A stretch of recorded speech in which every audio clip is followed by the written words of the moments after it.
사람의 계명을 걷어내는 것이, 진리를 회복하는 것이 절대적으로 필요하고 중요한데, 과연 어떻게 해야 사람의 계명을 제거할 수 있을까요? 저는 가장 좋은 방법이 개신교 태생의 근거인 칭의의 교리를 재정립하는 겁니다.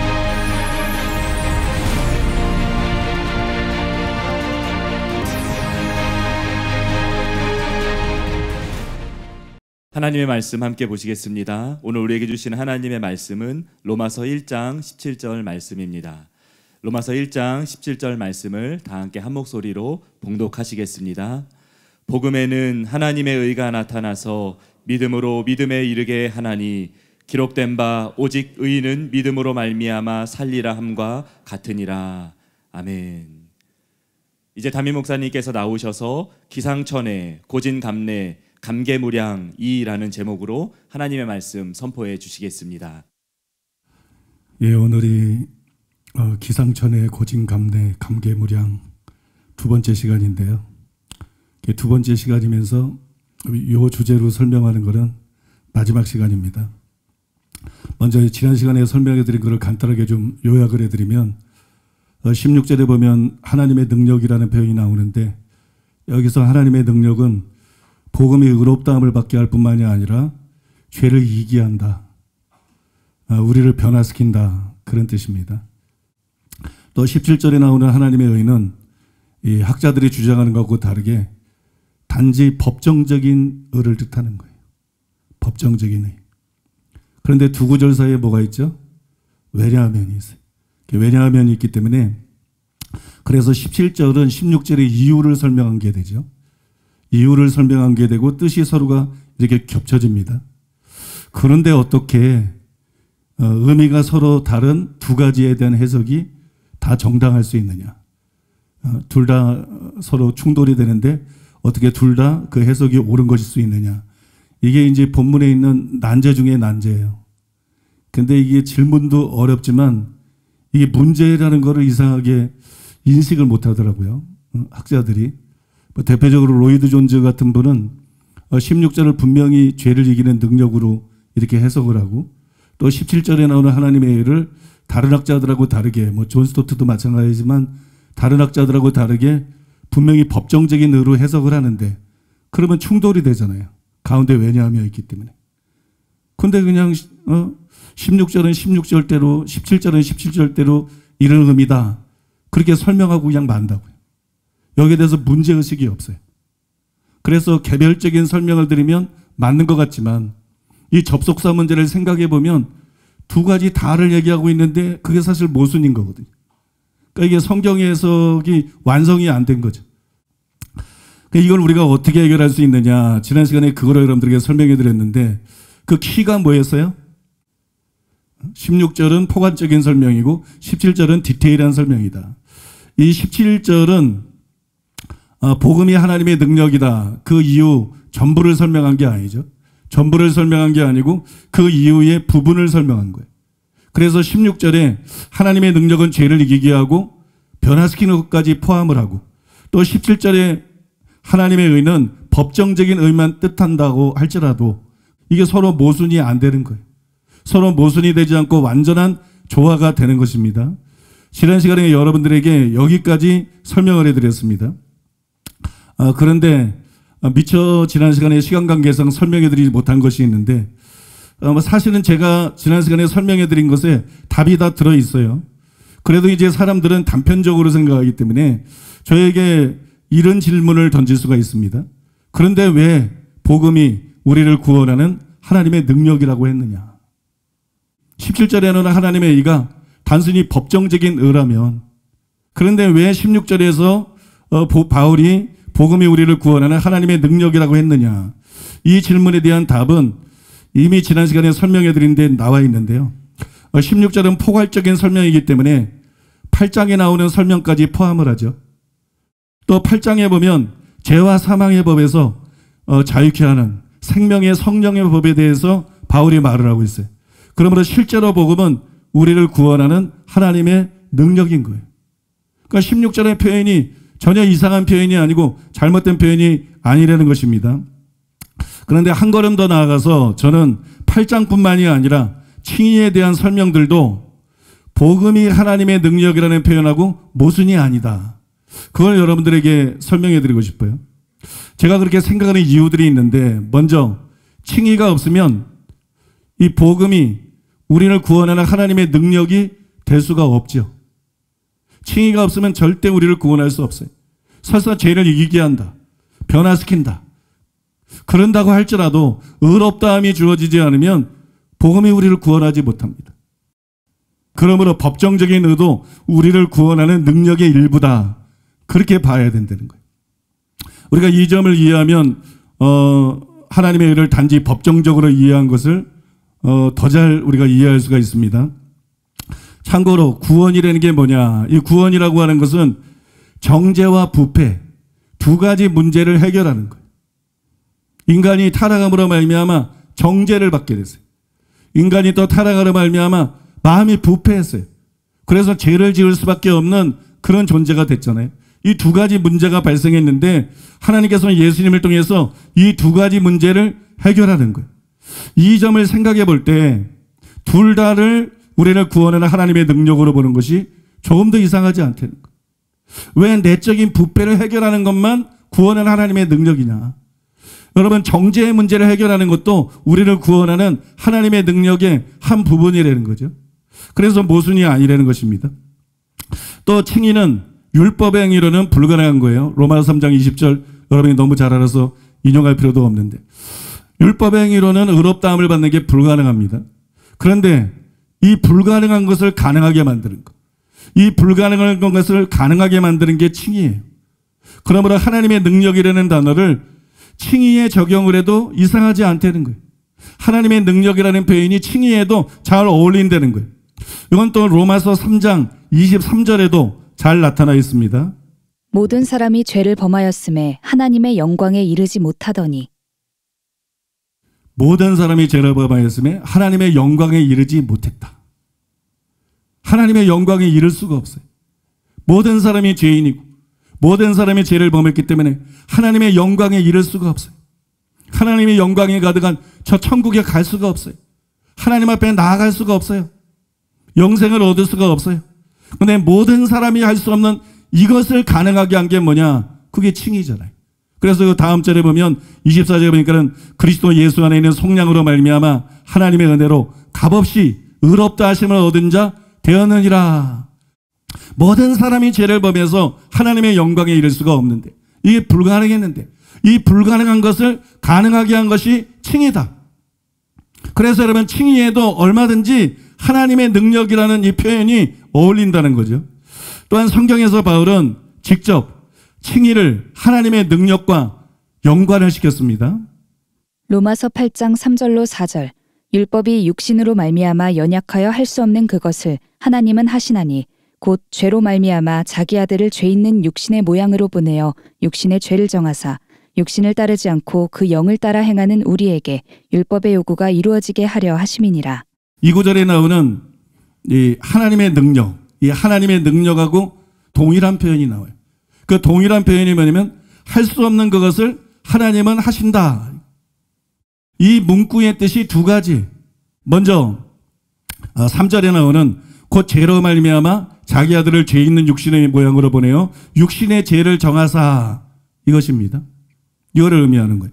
많은 학자들이 이 구절을 예수님이 십자가에서 우리 죄를 멸해서 죄의 지배에서 우리를 자유케 하셨다, 혹은 뭐 죄의 권세를 깨뜨리셨다, 이렇게 이제 유명한 학자들이 많이 이렇게 해석을 하고, 이게 이제 요즘 신학계에서 뭐 유행처럼 되고 있어요. 그래서 많은 학자들이 이런 뜻으로 이해를 합니다. 그걸 들어서 아실 거예요. 그러나 저는 그런 뜻이 아니라고 생각해요. 나중에 십자가와 십자가에도 바로 알기 설교를 할 때 설명해 드리겠지만, 여기서 지금 바울이 말하고 있는 것은 단지 대속입니다. 예수님의 대속의 죽음에 대해서 말하고 있는 거예요. 지금은 제가 그걸 자세히 설명할 수 없고 굉장히 그 다양한 또 자세한 설명이 요구되는 것이기 때문에 여기서 이걸 설명할 수는 없고, 대신에 학자들의 주장을 몇 가지 여러분들에게 소개해 드리려고 합니다. 전통적으로 이 구절이 어떻게 이해를 됐느냐, 전통적으로 이 구절은 대속의 의미로 여겨져 왔어요. 지금 학자들이 주장하는 것은 뭐 새로운 주장이에요. 새로운 해석이고 새로운 주장이고 전통적으로는 3절 말씀이 단지 대속의 죽음이다. 예수님의 대속에 대해서 말한 것이다. 그렇게 여겨져 왔습니다.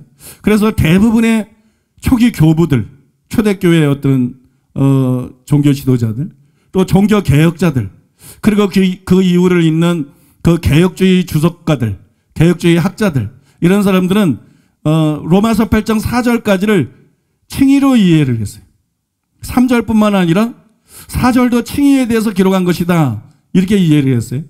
예를 들어서 19세기의 가장 대표적인 신학자를 찰스 하즈로 꼽는데, 찰스 하즈가 뭐라 그러냐면은 4절은 성화가 아니라 칭의로 이해해야만 한다.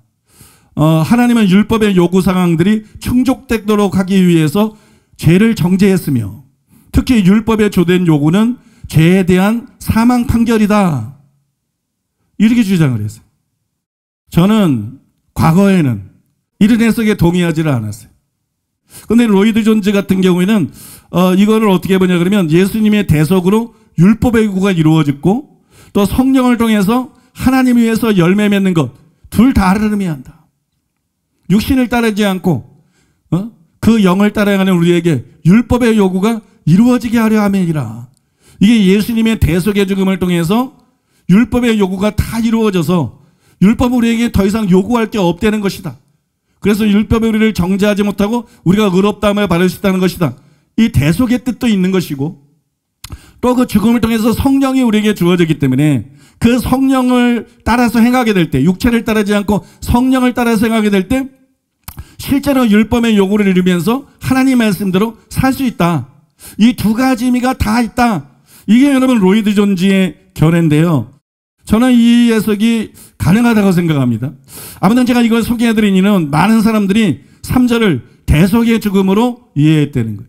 요즘 학자들처럼 죄를 멸한 것으로 이해하지 않고 죄의 권세를 깨트린 것으로 이해하지 않고 대속의 죽음으로 이해를 했다. 그걸 말씀드리기 위해서 말씀드린 것이에요. 또 존 스토트도 3절에 대해서 이렇게 썼습니다. 하나님은 육신의 죄를 정하사 즉 우리 죄로 더불어 죄 있게 되기는 하셨지만 원래는 무죄하신 예수님의 진정한 육신 혹은 인성의 죄를 정하셨다. 하나님은 그분 아들의 무죄한 인성 안에서 우리의 죄를 심판하셨다. 그 아들은 우리 대신 우리의 죄를 지신 것이다. 찰스 크랜필드가 말하듯이 그리스도 예수 안에 있는 자들에게 신적 정죄는 없다. 그들이 받아 마땅한 정죄를 이미 그분이 그들을 위해 완전하게 지셨기 때문이다. 이 한마디로 말해서 3절 말씀은 대속의 죽음이다. 이런 얘기입니다. 존 스토트가 육신의 죄를 정하사, 이 정하사라는 단어가 문제인데 이게 지금 논쟁이 되는 건데요. 이 정하사의 판결의 선고와 집행, 정죄하고 실제로 심판하고 형벌하는 것. 판결의 선고와 집행 두 가지 의미가 다 있다. 이렇게 인정을 해요. 이거를 인정하면서도 그래도 이게 대속이라는 거예요. 뭐 사실 그렇지 않나요? 여기 이 단어가 두 가지 의미를 다 가지고 있다고 할지라도 예수님께서 십자가상에서 우리를 대신해서 정죄를 당하고 예수님께서 십자가상에서 우리를 대신해서 형벌을 받으신 거잖아요. 단순히 그걸 말하는 걸 수 있다는 거죠. 실제로 예수님이 형벌을 안 당했는가? 정죄만 당했는가? 예수님이 십자가상에서 우리의 모든 죄를 짊어지시고 대신 정죄를 받으시고 대신 형벌을 받으신 거잖아요. 그건 두 가지만 의미가 다 있다 할지라도 단순히 그거를 뜻하는 거지 왜 그렇다 그래서 이거를 죄의 권세를 멸한 거로 보느냐. 여러분 그 해석은 정당하지 않다는 것이 저의 일관된 생각이에요. 문은 더 나아가서 단호하게 이렇게 주장을 했습니다. 하나님이 육신에서 죄를 정죄하셨다라고 할 때 바울이 말하고자 하는 것은 무엇인가? 이 용어의 본래 의미를 문맥과 종합해서 볼 때 어떤 사법적 조치임이 틀림없다고 결론지을 수 있다. 또한 바울이 말하고자 하는 것은 하나님이 그리스도 안에서 죄의 권세를 분쇄하셨다는 것이라는 유행적인 해석도 배제된다. 그 해석이 문맥에 부합하고 바울이 말하고 있는 것의 한 암시일 수는 있지만 이 견해는 정죄하다의 사법적 함의들을 부당하게 배제한다. 위의 기준에 가장 잘 맞는 해석은 죄의 정죄는 하나님이 죄에 대한 그의 심판을 자기 아들의 대속적 죽음으로 집행하시는 것으로 이루어지는 것이라고 보는 해석이다. 여기서 문은 학자들의 그런 해석들에 대해서 반대를 하죠. 왜냐면 그런 해석이 정죄하다의 사법적 함의들을 부당하게 배제한다. 이게 정죄한다는 것은 말 그대로 정죄한다는 걸 말하는 건데 거기서 너무 확대해서 해석했다는 거예요. 너무 확대해서 해석을 해가지고 거기서 죄를 멸하고 그래서 죄의 권세를 자유케 했다. 그런 의미로 보는데 그게 맞지 않는다는 거죠. 이 외에도 본문에 보면 죄로 말미암아 3절에 보면 죄로 말미암아 그런 말이 있어요. 이게 이제 다른 말로는 죄에 관해서 죄에 대해서 그렇게 해석할 수 있는 말인데 이 죄에 대해서라는 문구에 대해서 이 어구가 70인역에서는 속죄죄를 의미하는 것으로 자주 사용이 됐기 때문에 본문에서도 그거를 의미할 가능성이 높다는 거죠. 그렇다면 3절이 뭐가 되는 거예요? 그냥 속죄 의미가 된다는 거예요. 예수님의 대속의 죽음을 말한 것이지 정죄를 해결한 걸 말하는 것이지 거기서 무슨 죄의 세력을 멸한 거를 말한 게 아니라는 거죠. 단순히 대속의 죽음으로 받아들여야 된다. 그 다음에 로이드 존지가 완전주의자들을 상대로 한 말이기는 하지만 이 로이드 존지의 설명도 이거를 어느 정도 뒷받침해 줍니다. 로이드 존지가 이렇게 말했어요. 만일 죄가 우리 안에서 멸하여졌다면 어째서 사도가 8장 12절 13절에서 이렇게 말해야만 했습니까? 정말 8장 3절에서 육신의 죄를 정하사가 죄를 멸한 것을 의미한다면 십자가를 통해서 죄를 멸한 것을 의미한다 그러면 8장 12절 13절에 이렇게 기록될 리가 있느냐? 거기 뭐라 기록되어 있습니까? 그러므로 형제들아 우리가 빚진 자로 돼 육신에게 져서 육신대로 살 것이 아니라 너희가 육신대로 살면 반드시 죽을 것이로되 영으로서 육신의 행실을 죽이면 살리니 이렇게 기록이 되어 있어요. 아니 육신을 멸했는데 이런 말이 왜 표현하냐? 육신을 멸했는데 왜 육신대로 살면 안 된다고 말해요? 육신을 멸했으면 해결된 거 아니냐? 그러니까 거기서 정말 멸한 거라면 바울이 이렇게 말을 할 리가 없다. 그렇게 말하는 거예요. 또 그가 뭐라고 말하냐면 죄는 분명히 우리 안에서 멸해지지 않았다. 바꿔 말해서 육신은 우리 안에서 멸해지지 않았다. 그러면서 로마서 6장 12절을 인용을 해서요. 그러므로 너희는 죄로 너희 죽을 몸에 왕노릇하지 못하게 하여 몸의 사역을 순종치 말고. 만약에 육신이 거기서 멸해졌다 그러면 몸의 사역에 문제가 될 게 뭐가 있느냐? 죄는 여전히 우리에게 문제다. 육체의 사역이 여전히 우리들 속에 있다. 여전히 우리는 이걸 제어해야 되고 싸워야 되고 이겨야 된다. 이게 완전히 해결된 것이 아니다. 뭐 그렇게 말을 하는 거예요.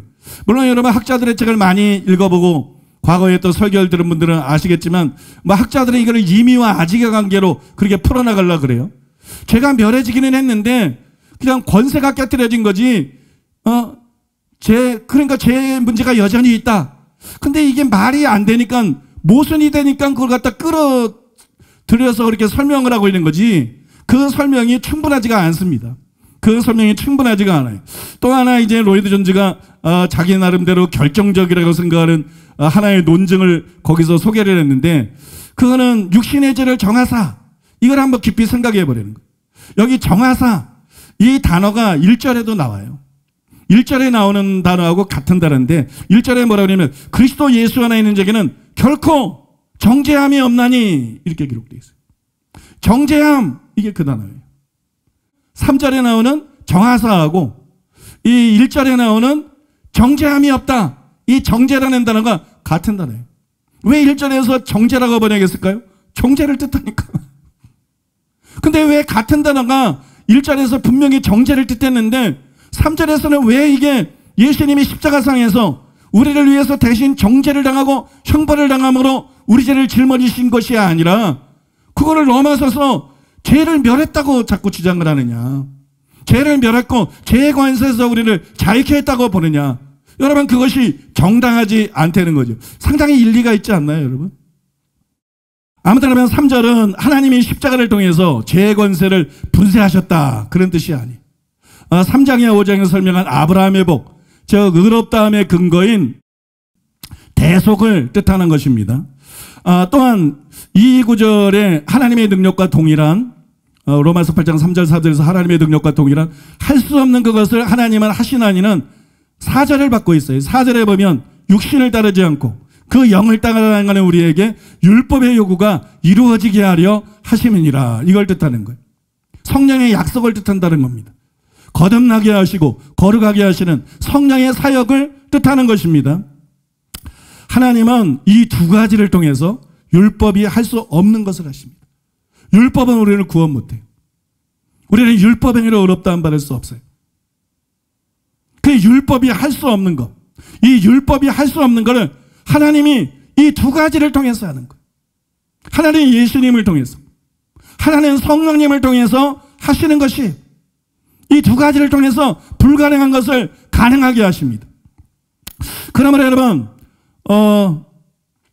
로마서 1장 16절의 하나님의 능력은 8장에서 설명한 성령님과만 관계가 있는 게 아니에요. 이 두 가지를 통해서 불가능한 것을 가능하기 때문에 예수님의 십자가 대속을 통해서 우리에게 주어지는 하나님의 의와도 칭의와도 관계가 있는 것이에요. 여러분 믿습니까? 그래서 그 표현이 이상하지 않다는 것입니다. 그런데 어떤 사람들은 이 8장 3절에 보면 육신으로 말미암아 연약하여 할 수 없는 그것, 이런 문구가 나오기 때문에 이 구절은 로마서 7장에 나온 것처럼 몸 안에 있는 죄의 법 때문에 말씀대로 살 수 없다는 것을 말하는 것이지, 그래서 말씀대로 살 수 없다는 것을 말하고 그런 우리가 어떻게 해야 말씀대로 죄를 이기고 말씀대로 살 수 있는가, 그거를 보여주는 것이지 칭의하고는 무관한 내용이다, 이렇게 반박할 수 있겠죠. 이런 반론을 제기할 수가 있습니다. 그런 분들에게 제가 해드리고 싶은 말씀은 뭐냐 그러면 성경을 좀 똑바로 읽어보라는 거예요. 로마서 3장 20절에 보면 이런 말씀이 있어요. 그러므로 율법 행위로 그의 앞에 의롭다 하심을 얻을 육체가 없나니. 그래서 여기 또 육체가 나와요. 율법 행위로 그 앞에 의롭다 하심을 얻을 수 있는 육체가 없다. 왜 우리가 율법 행위로 의롭다함을 못 받아요? 육체 때문이라는 거예요. 육체 때문에. 그 다음에 갈라디아서 2장 16절에도 율법 행위로서는 의롭다 하심을 얻을 육체가 없느니라. 그래서 사람이라고 안 그러고 육체가 없느니라. 역시 육체를 말하고 있어요. 바울이 로마서 7장에서 설명한 것처럼 사람은 육체 때문에 죄를 이길 수 없어요. 육체 때문에 말씀대로 살 수가 없어요. 그러나 이것만 사실이냐? 아니라는 거예요. 육체 때문에 말씀대로 살 수 없기 때문에 율법의 기로는 의롭다 하심을 얻을 수가 없다는 것입니다. 그것도 사실인 거예요. 7장이 말하는 것처럼 육체 때문에 말씀대로 살 수 없어요. 바로 그것 때문에 3장 20절에 말하는 것처럼 율법의 기로는 의롭다 하심을 얻을 육체가 없는 거예요. 이해가 되십니까 여러분? 이게 여러분 육체라는 말이 두 가지에 다 통용되고 두 가지에 다 통하는 것이 되는 것입니다. 율법이 할 수 없는 게 뭐죠? 단순히 성화가 아니라는 거예요. 칭의와 성화라는 거예요. 율법이 할 수 없는 게 뭐냐? 칭의와 성화예요. 그걸 하나님이 하신다. 그러면 하나님이 하실 수 있는 건 뭐죠? 단순히 성화가 아니라는 거예요. 칭의와 성화라는 거예요. 율법이 할 수 없는 것도 칭의와 성화고 하나님이 할 수 있는 것도 칭의와 성화입니다. 그래서 존 스토트가 이렇게 말했어요. 바울이 단언하는 첫 번째이자 근본적인 진리는 하나님이 율법이 할 수 없는 그것을 하셨다는 것이다. 율법은 의롭다 할 수도 성화시킬 수도 없었다. 왜 그런가? 율법은 육신으로 말미암아 연약하기 때문이다. 그런데 죄로 인해 연약해진 율법이 할 수 없는 일을 하나님은 하신다. 그분은 우리의 칭의와 성화 두 가지 모두를 준비하셨다. 첫째로 자신의 아들을 보내셨다. 3절에는 그분의 성육신과 속죄 사역이 암시되어 있다. 그러고 나서 그분의 영을 보내셨다. 이 성령의 내주하시는 권능을 통해 우리는 율법의 요구를 이룰 수 있게 된다.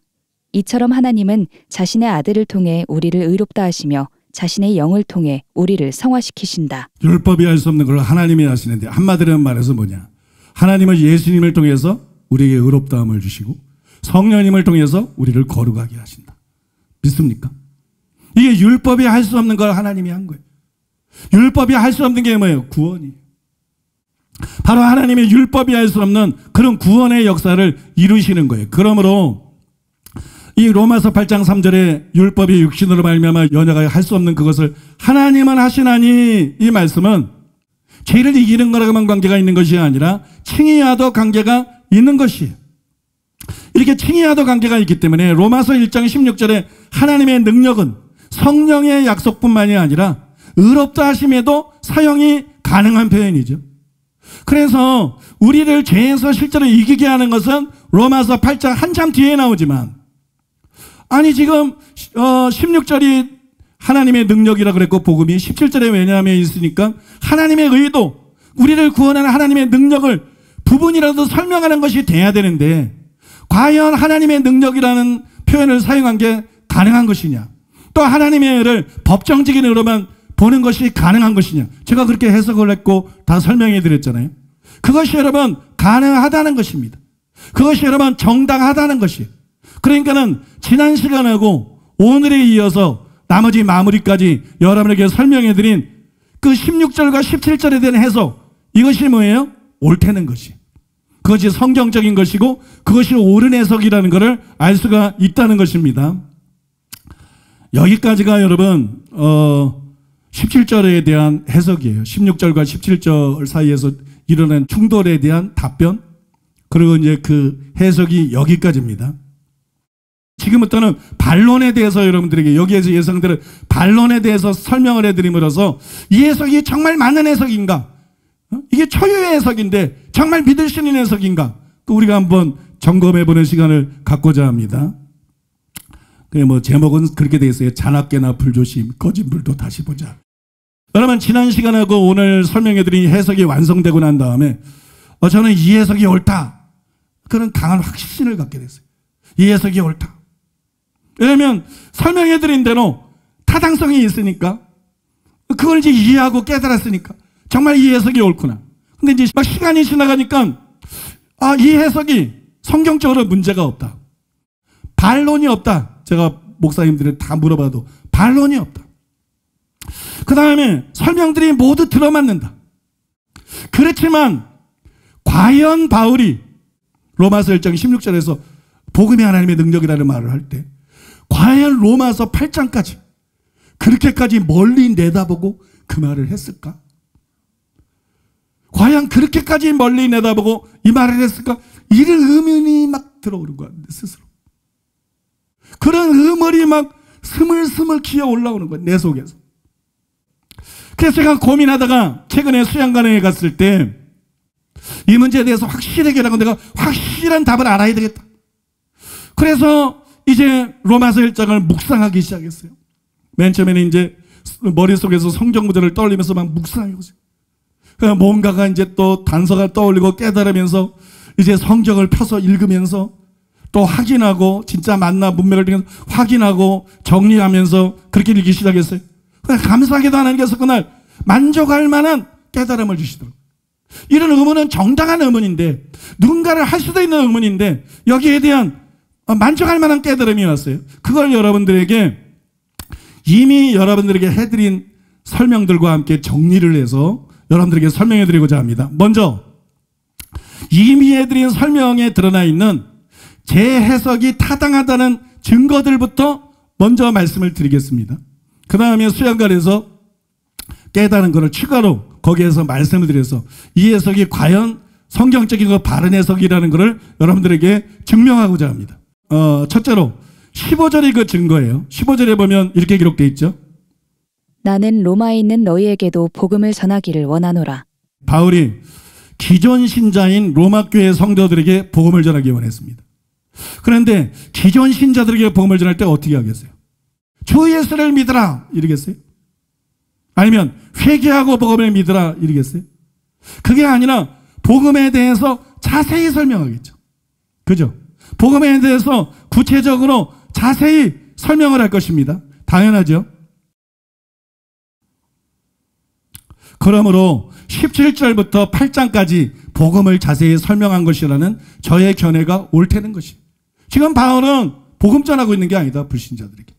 이미 믿는 사람들에게 복음을 설명하고 자세한 설명이기 때문에 17절이 단순히 복음을 다 말한 게 아니다. 17절부터 8장까지가 복음을 설명한 것이다. 또 여러분 이 구절들의 해석의 키가 뭐였죠? 16절은 복음에 대한 포괄적인 설명이고 17절부터 디테일한 설명으로 들어갔다, 그거였잖아요. 여러분 이거는 제 말이 더 맞다는 거를 증명해 줍니다. 왜냐하면 디테일한 설명이라는 게 뭐예요? 디테일한 설명은 부분적인 설명일 수밖에 없어요. 그렇죠? 포괄적인 설명은 간단하게 어떤 명제, 정의를 내림으로써 말하는 게 될 수 있지만 디테일한 설명은 부분적인 설명일 수밖에 없는 거예요. 그러니까 17절부터 8장까지 복음을 자세히 설명한 것이고 복음의 부분들을 설명한 것이고 16절의 하나님의 능력은 죄를 이기는 것까지 포함하지만 17절의 하나님의 의는 그거를 포함하지 않는다. 이게 이상한 것 같아도 전혀 이상한 게 아니죠. 왜냐하면 디테일한 설명이니까. 디테일한 설명은 부분적인 설명이니까. 그러니까 16절은 포괄적인 설명이고 17절은 디테일한 설명이다. 복음이 하나님의 능력이 되는 것에 대한 어떤 부분, 한 부분을 설명한 것이다. 그것이 옳다는 게 증명이 되는 거죠. 둘째로는요, 16절이 또 그 증거입니다. 내가 복음을 부끄러워하지 아니하노니 이 복음은 모든 믿는 자에게 구원을 주시는 하나님의 능력이 됨이라. 여기 이제 구원이라는 단어가 나오는데 이 단어에 주목을 해야 되는데요. 복음은 우리를 구원하는 하나님의 능력이. 복음이 우리를 구원하기 때문에 중요한 거예요. 근데 구원이 뭐죠? 구원이라는 게 뭐예요? 구원은 칭의, 성화, 영화 모두를 포함하는 것입니다. 구원은 단순히 의롭다함이 아니에요. 구원은 칭의와 성화, 영화를 다 뜻합니다. 그래서 바울이 에베소서 2장 8절에 보니까는 구원을 받았으니 과거 시제예요. 너희가 구원을 받았으니 과거 시제. 칭의와 중생이죠. 그 다음에 빌립보서 2장 12절에 보니까는 구원을 이루라 그래서 현재 시제죠. 성화합니다. 그 다음에 디모데후서 4장 18절에 보면 천국에 들어가도록 구원하시리니 그래서 미래 시제죠. 그러니까 영화예요. 근데 다 구원이라 그랬어요. 셋 다 구원이, 칭의도 구원이고 성화도 구원이고 영화도 구원이고. 그런데 바울은 17절부터 8장까지 바로 이 세 가지를 설명하지 않았습니까? 5장까지는 칭의, 6장에서 8장 전반부까지는 성화, 8장 후반부에서는 영화를 설명했어요. 우리를 구원하는 하나님의 능력이라는 거예요. 우리를 구원하는 하나님의 능력에 대해서 사실상 1장에서 설명이 끝난 게 아니라 17절에서 설명이 끝난 게 아니라 3장이나 5장에서 끝난 게 아니라 로마서 8장까지 우리를 구원하는 하나님의 능력인 복음에 대해서 설명을 했다는 거예요. 그러니까 그러면 저의 주장과 저의 해석과 완전히 들어맞고 그것이 옳다는 것을 이게 보여주는 거 아니겠어요? 셋째로는요, 바울은 두 곳에서 모두 복음을 설명했습니다. 바울은 두 곳에서 모두 복음을 설명했어요. 이 두 곳이 뭘 말하냐면 로마서 1장 18절에서 3장 19절까지 혹은 20절까지 이게 첫 번째 부분이고 두 번째는 로마서 7장 14절에서 25절까지가 두 번째 부분. 각각 그 뒷부분에서 복음을 설명했습니다. 바울은 아브라함의 복인 칭의를 설명하기 전에 불신자들의 죄된 상태를 설명했어요. 로마서 1장 18절에서 3장 19절 혹은 20절까지. 그 다음에 여러분 성령의 약속을 설명하기 전에 로마서 7장에서 구원받지 못한 종교인들의 상태를 설명했어요. 원하는 바 선을 행치 못하고 원치 않은 바 악을 행한도다. 죄의 밥 아래로 나를 사로잡아온도다. 로마서 7장은 구원받지 못한 종교인의 상태를 설명한 거예요. 이것도 저의 견해를 뒷받침해 준다는 거예요. 왜냐하면 둘 다 앞에서 불신자들의 상태를 말했잖아요. 그 다음에 칭의를 말하고 그 다음에 성령으로 우리가 자유케 되는 걸 말했잖아요. 그러니까 둘 다 구원을 설명한 거라는 거지. 둘 다 복음을 설명한 거라는 거예요. 먼저 여러분 바울은 칭의를 설명하기 전에 전 인류가 죄인이라는 것, 즉 모두가 하나님의 진노 아래, 바꿔 말해서 하나님의 정죄 아래 있다고 설명을 했어요. 그 뒤에 그 해답인 칭의를 로마서 3장 21절이야 로마서 5장 마지막 절까지 칭의를 자세히 설명했습니다. 또 바울은 성령에 대해서 설명하기 전에 로마서 7장 14절 25절에서 종교인들을 포함해서 전 인류가 죄의 지배 아래에 있는 죄의 종이다. 그걸 설명했어요. 그 뒤에 로마서 8장에서 그 해답인 우리에게 새 생명과 죄의 지배에서의 자유를 주는 성령에 대해서 설명을 했어요. 그죠? 그러므로 여러분 의롭다함을 받게 하는 것만이 복음이 아니죠. 죄의 지배에서 사람을 자유케 하는 것도 복음인 것이에요. 칭의를 설명한 1장 17절에서 5장뿐만이 아니라 성령에 대해 설명한 8장도 복음을 설명한 것이고 우리를 구원하는 하나님의 능력을 설명한 거예요. 제가 지난주하고 오늘 쭉 설명한 거하고 완전히 일치하지 않나요? 그러니까 저의 견해와 해석이 어떤 주석에도 나오지 않고 어떤 강의 설교자도 나오지 않고 어떤 목사도 설교한 적이 없는 내용이지만 비슷한 얘기들을 많이 했죠. 그러나 이렇게 정립해서 이렇게 정확하게 분별하고 말한 건 없는 내용이지만 이게 성경적인 거라는 거예요. 성경을 더 정확하게 본 거지. 성경을 더 깊이 들어간 거지. 이해가 되십니까, 여러분? 그 해석이 옳다는 것이에요. 넷째로는 8장 3절이야 4절도 저의 견해를 뒷받침해 줍니다. 왜냐하면 생명의 성령뿐만이 아니라 하나님의 의도, 우리를 구원하는 하나님의 능력의 일부라는 걸 보여주기 때문에 저의 설명과 해석과 맞잖아요. 이거는 아까 자세히 설명을 했기 때문에 비교적 더 이상 말씀드리지 않겠습니다. 이제부터는 제가 3주 전으로 기억이 되는데 이 수양관에서 이제 묵상을 하다가 그 음원 때문에 묵상하다가 막 새롭게 깨달은 그런 증거들, 만족할 만한 그런 깨달음을 받았다, 그렇게 말씀을 드렸는데 그 깨달음을 2가지로 정리해서 여러분들에게 설명해 드리겠습니다. 첫째로 14절로 거슬러 올라가 보겠습니다. 그 1장 14절에 보면 뭐라 기록되어 있냐면 이렇게 기록되어 있어요. 헬라인이나 야만인이나 지혜 있는 자나 어리석은 자에게 다 내가 빚진 자라. 바울은 로마에 있는 너희에게도 복음 전하기 원하노라. 그 다음 절에서 그렇게 말했어요.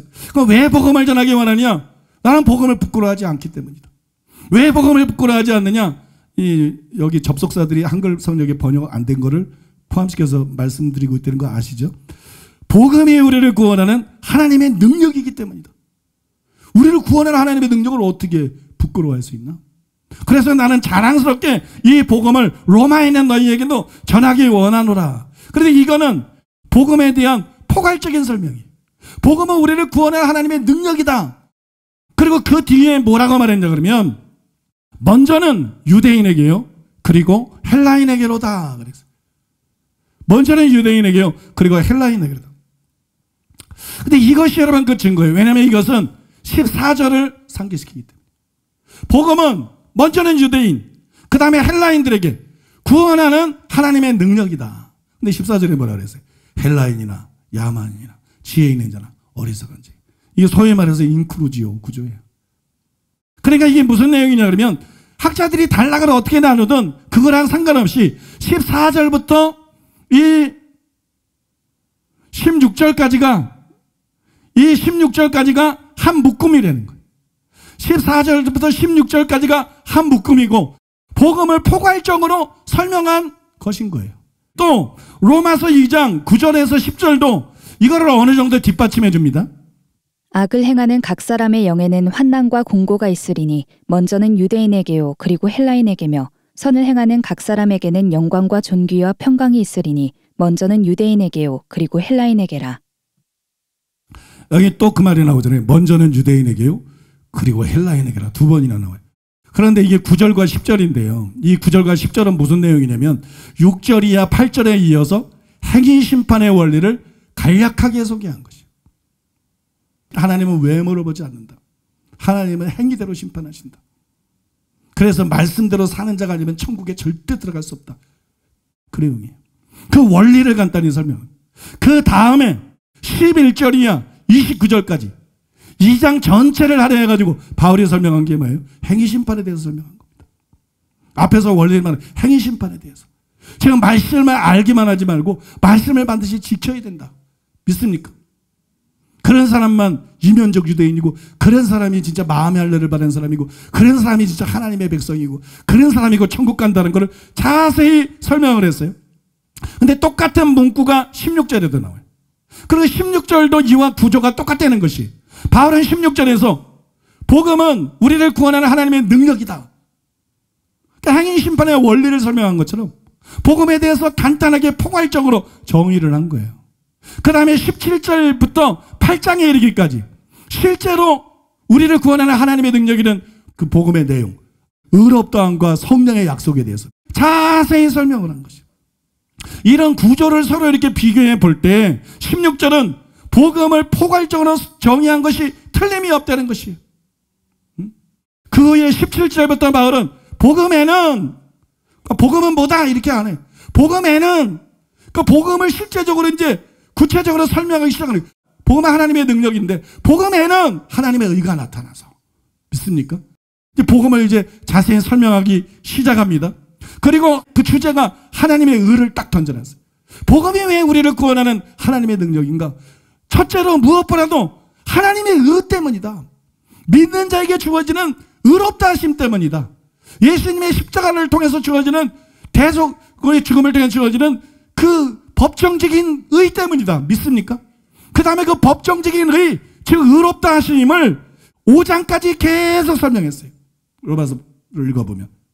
그 다음에 그리고 하나님의 능력과 더 직접적인 관계가 있는 순종 혹은 성령에 대한 설명은 6장에서 8장까지 계속됩니다.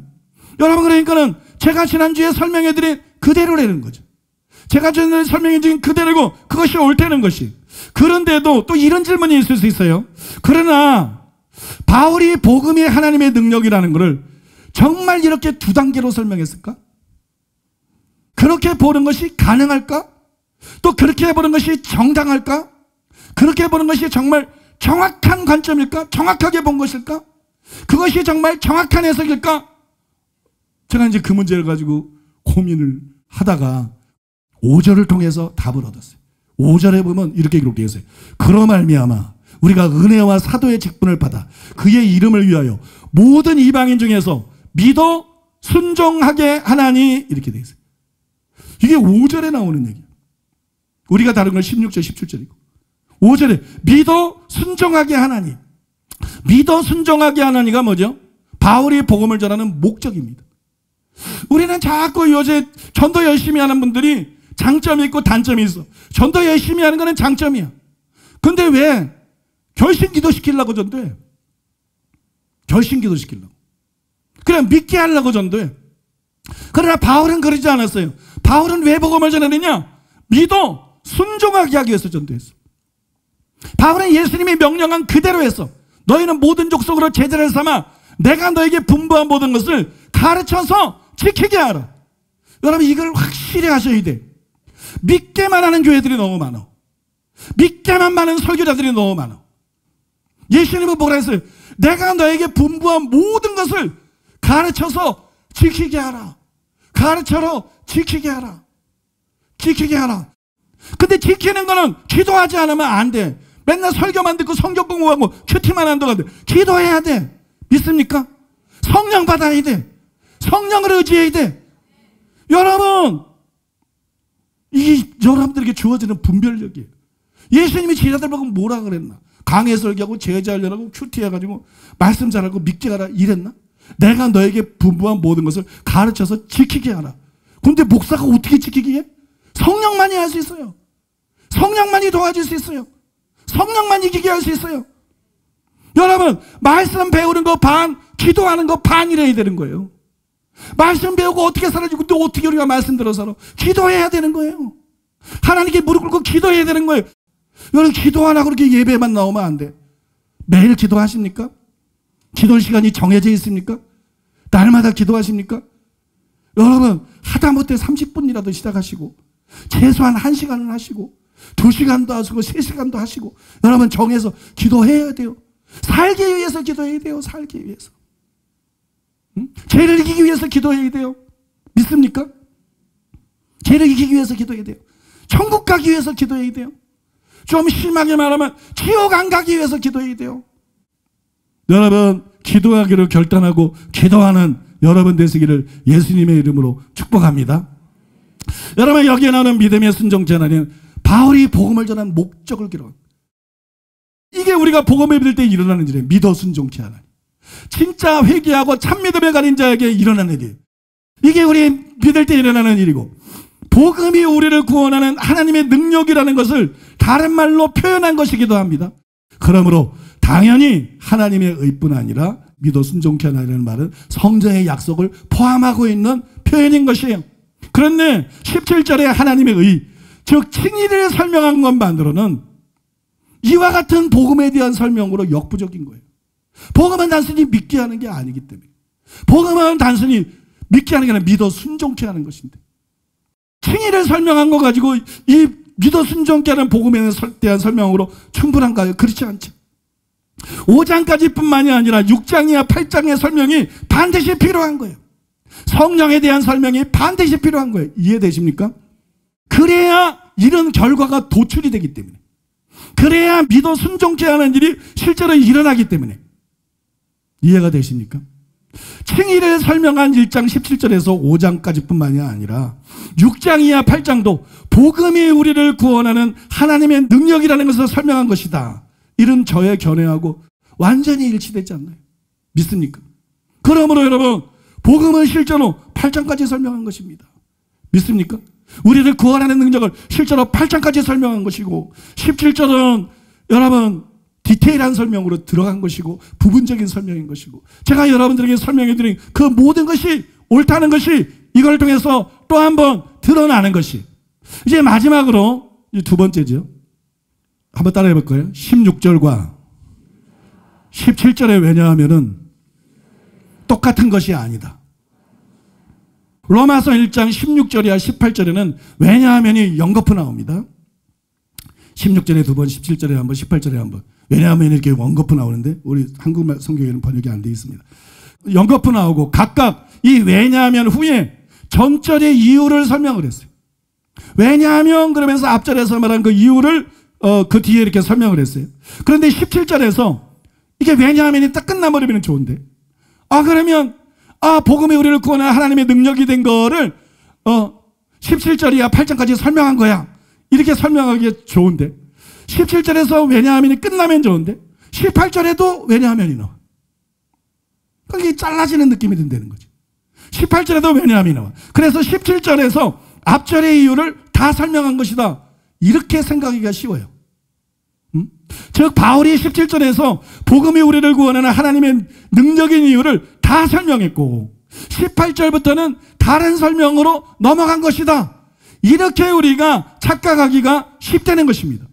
만약에 이것이 옳다면 17절에 하나님의 은은 우리를 변화시키는 하나님의 구원하는 행위를 뜻할 수밖에 없고, 제가 여러분들에게 설명해드린 이 해석은 틀린 것이 될 수밖에 없습니다.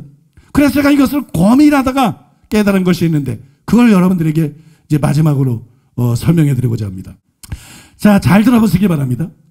17절은 16절처럼 전절의 이유를 다 설명한 것이 아니에요. 16절은 전절의 이유를 다 설명한 거예요, 포괄적으로. 근데 17절은 전절의 이유를 다 설명한 거예요. 그 이유가 뭐냐면요, 이 왜냐하면의 의미가 전절에 있는 거하고 달라요. 전절에 있는 왜냐하면하고 왜냐하면의 의미가 달라요. 왜냐하면이 이게 도대체 무슨 말이냐 이럴지 모르겠는데요, 바울은 15절에서 뭐라냐면 나는 로마에 있는 너에게도 복음 전하기를 원한다, 그렇게 말했어요. 왜냐하면 복음을 부끄러워하지 않기 때문이죠. 또 왜 복음을 부끄러워하지 않느냐? 복음은 우리를 구원하는 하나님의 능력이 되기 때문이에요. 이게 왜냐하면이 뜻하는 그런 의미들이었어요. 그런데 여기까지는 이 왜냐하면이 뒤에 나오는 것에 이 간단하고 포괄적인 설명이었죠. 그죠? 간단하고 포괄적인 설명입니다. 그러나 17절에 왜냐하면은 17절에 왜냐하면 복음에는 하나님이 나타나서부터는 디테일한 설명이에요. 설명해드린 대로 디테일한 설명. 즉 16절의 두 왜냐하면은 포괄적인 설명을 위한 왜냐하면, 그러나 17절의 왜냐하면은 디테일한 설명을 하기 위한 왜냐하면이 같은 겁니까? 다른 겁니까? 문자는 같은데 차이가 있다는 말이에요. 또 18절의 왜냐하면은 디테일한 것을 더 디테일하게 설명하기 위한 왜냐하면이. 왜? 복음에 나타나는 하나님의 의가 아니면 구원받을 수 없는지를 설명한 것이기 때문에 더 디테일한 설명을 위한 왜냐하면이죠. 그러면 우리가 이렇게 문자만, 성경의 문자만 보면 같은 왜냐하면처럼 보이지만 이 왜냐하면이 서로 같은 게 아니라는 거예요. 서로 동등한 게 아닌 거예요. 비유를 들자 그러면 16절의 두 왜냐하면은 큰 왜냐하면, 그러나 17절의 왜냐하면은 작은 왜냐하면, 그 18절의 왜냐하면은 더 작은 왜냐하면. 비유를 들자면 그렇게 설명할 수 있어요. 이처럼 왜냐하면의 크기가 서로 다릅니다. 그러므로 왜냐하면이라는 이 접속사만 딱 보고 17절을 복음이 왜 하나님의 능력인지 다 설명한 거로 착각하는 것은 잘못된 것이 되는 것이죠. 그건 잘못된 것이다. 사실은 그 설명을 시작하고 있고 부분을 설명한 것이고 8장까지가 그것을 설명한 것이기 때문입니다. 여러분, 이 설명을 들어보니까 어때요? 저의 설명이 이런 접속사하고冲돌이 일어날 것 같지만 문자적으로 보면冲돌이 일어나는 것 같아요. 근데 실제로 의미를 이해하고 보면, 자세하게 파헤쳐보고 보면 하나도冲돌이 안 일어나요. 성경의 문법이나 문맥이나 그 어떤 거다도冲돌이 안 일어나요. 그런 게 바른 해석인 것입니다. 완벽하게 조화가 되는 거예요. 문맥이라든지 문법이라든지, 그죠? 전후 내용이라든지 모든 거하고 완벽하게 조화가 되는 거예요. 그거는 올바른 해석에만 나타나는 특징입니다. 그래서 이것이 올바른 해석이라는 걸 여러분이 믿고 거기에 기초해서 신앙생활하는 여러분 되시기를 바랍니다. 이제 결론을 말씀드리겠습니다. 로마서 1장 17절부터 8장까지가 전부 복음과 구원을 설명한 것입니다. 이거를 잊으면 안 돼요. 오늘날 너무나 많은 사람들이 구원을 단지 칭의로 오해를 해요. 구원을 단지 의롭게, 예수 믿고 의롭다는 말 했으면 그냥 무조건 천국 간다는, 그래서 구원의 확신을 갖는 이런 풍조가 교계에 만연해 있어요. 그래서 칭의를 받으면 끝이라고 생각하는 목사와 신자들이 너무 많아요. 이거는 너무 위험한 것이고, 이거는 매우 잘못된 해석이에요. 로이드 존즈도 이렇게 경고했어요. 믿음으로 말미암아 의롭다함을 받는 교리를 이용해서 모든 것이 영 단번에 잘 되었다고 소리치기만 하는 것보다 영혼에 더 큰 위험이 없다. 여러분 생각해 보세요. 의롭다함 받으면 뭐예요? 바울이 로마서 6장 전반부에서 말한 것처럼 죄를 지으면 안 되고, 후반부에서 말한 것처럼 계속 범죄하면 버림받는다. 성경 가서 잘 읽어보세요. 로마서 6장 전반부는 죄 짓지 말라, 그 얘기고, 로마서 6장 후반부는 죄 지으면 멸망한다, 그 얘기입니다. 버림받는다, 지옥 간다, 멸망한다, 그 얘기입니다. 칭의를 받았어도 버림받아 지옥에 간다는 거예요. 다 헛것이라는 거예요. 그래서 칭의만 생각하면 안 돼요. 칭의, 성화, 영화를 모두 생각해야 됩니다. 셋 다가 구원이기 때문에 칭의를 받았다고 안심하지 말고 영화를 목표로 삼아야 돼. 칭의가 우리의 궁극적인 목표가 아니다. 영화를 목표로 삼아야 돼. 그다음에 여러분, 성화를 이루는 삶을 살아가야 돼. 이것이 성경이 말하는 신앙생활이에요. 이것이 성경이 말하는 이래야 참 신자야. 여러분, 우리는 신앙생활이 뭔지를 정확하게 알아야 돼. 신앙생활은 칭의를 받고 영화를 목적으로, 바울처럼 위에서 부르는 부름에서는 궁극적인 구원을 목표로 자기 몸을 쳐서 복종시키면서 사는 것입니다. 날마다 죽는 것입니다. 예수님보다 더 부활 잘하는 게 육신이야. 그래서 여러분, 날마다 죽여야 되는 거야. 날마다. 그래서 날마다 기도해야 돼. 날마다 자기를 죽여야 돼. 땅에 있는 지체를 죽여라. 영으로서 몸의 행실을 죽이면 살리니. 영의 행실에서 몸의 행실을 죽이면 살지만 그렇지 않으면 죽는다는 것. 그렇지 않으면 멸망간다는 것. 그렇다면 지옥 간다는 것. 그것이 성경의 명백한 가르침이. 사랑하는 여러분, 여러분 다 아는 내용이지만 아는 게 중요한 게 아니지. 정말 우리는 그렇게 신앙생활하고 있나? 이게 중요한 거죠. 정말 우리는 회개하고 믿음으로 의롭다함을 받았을 뿐만 아니라 정말 우리의 목표는 잘 사는 거, 그게 뭐라고? 성공하는 거, 그게 뭐라고? 어차피 100년도 못 사는데. 암만 성공해서도 늙으면 다 놓고 가는 건데. 여러분, 절대로 그게 우리 목표가 되면 안 돼. 돈도 벌어야지, 벌지 말라는 게 아니고. 여러분, 절대 그게 목표가 되면 안 돼. 절대 그게 목표가 되면 안 돼. 여러분, 신앙생활하는 사람은요, 목표가 다른 사람이에요. 참된 신자는 뭐냐? 삶의 목표가 달라. 단순히 말이다고 행동이 돼. 근본적으로 뿌리가 달라. 참된 신자는 목표가 달라. 왜 사는지, 궁극적인 구원을 위해서 사는 거야. 이 땅에서 나그네로 사는 거야. 행인으로 사는 거야. 땅에 목적이 있는 게 아니야. 다 지나갈 것이기 때문에, 다 사라지고 다 없어질 것이기 때문에, 다 헛된 것이기 때문에. 믿습니까? 본향을 목표로 사는 거야. 천국에 들어가기 위해 사는 거야. 믿습니까? 여러분의 목표가 뭡니까? 천국 들어가는 게 여러분 목표가 돼야 돼. 천국 들어가는 게.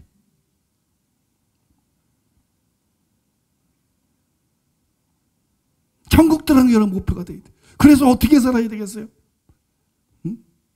자기 몸을 쳐서 복종시키며 날마다 자기를 죽여야 돼. 육신의 정욕 죽여야 됩니다. 안목의 정욕 죽여야 됩니다. 땅에 있는 지체들 죽여야 됩니다. 설기도 죽여야 됩니다. 욕심도 죽여야 됩니다. 게으름도 죽여야 됩니다. 믿습니까? 날마다 자기를 죽여야 돼. 날마다 자기를 죽이는 삶을 사는 여러분 되시기 바랍니다. 하나님을 사랑하는 여러분 되시기 바랍니다. 서로 사랑하는 여러분 되시기 바랍니다. 원수도 사랑하고 용서하는 여러분 되시기 바랍니다.